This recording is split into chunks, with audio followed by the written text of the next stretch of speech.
Europe. First of all, a warm welcome to you, Roberta, to Denmark and to Copenhagen. And I really look forward also to have a discussion with the rest of you today on these different but all difficult topics that Europe has to deal with. And let me be very shortly here for a beginning saying what I think is the most important things. First of all, asking me, the world will never be as it was before the war in Ukraine.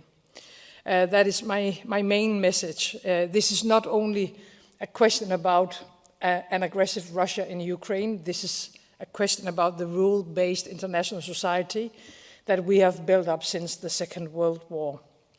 I think many of us lost some illusions on that day in February last year. Many of us Europeans, maybe especially in Europe, thought that cooperation, trade, working together would mean a more peaceful world. And of course, that has been the result for many years. But with the war in Ukraine, we also have to say that we have simply been too naive, and we have to take the consequences of that. We have to rethink our own security. We will, and that's one of the best things about being a European in these troubled years. The unity in Europe and also transatlantic has been great. I think Putin underestimated our willing to be united. We have to stick to that unity. That's my second most important message for you today. And we have to support Ukraine no matter how long time it will take and no matter what it takes. They have to win the war.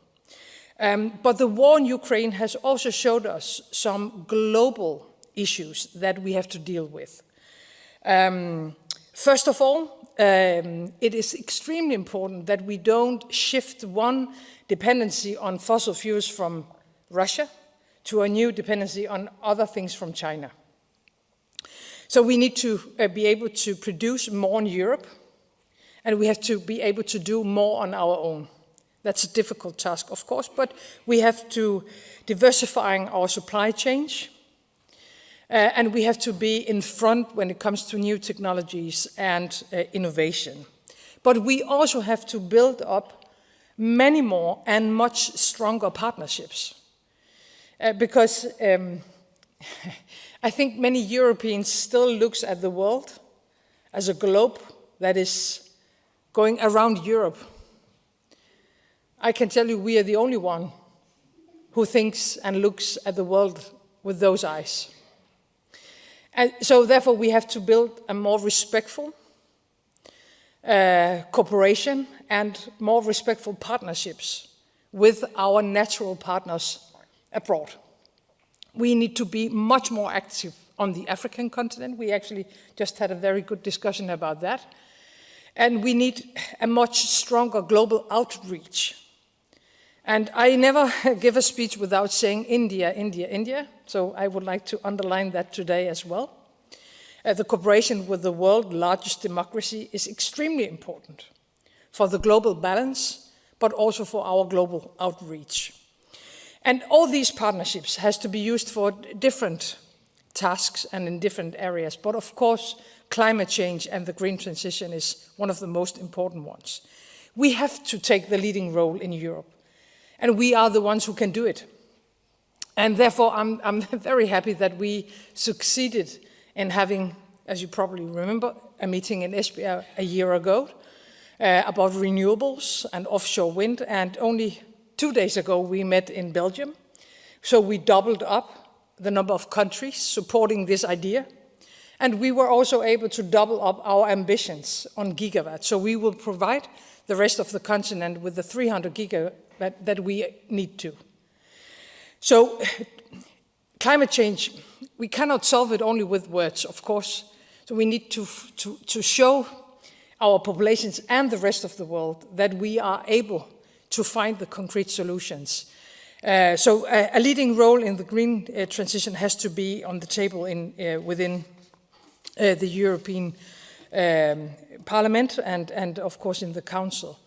And then finally, just to be very short, because we also need time to discuss with each other, I think one of the biggest challenges in front of us is that because of the situation in Ukraine, we have to, and not only because of that, also because the security map has changed dramatically, we have to spend much more money on security and defense in the coming years, and it will not stop.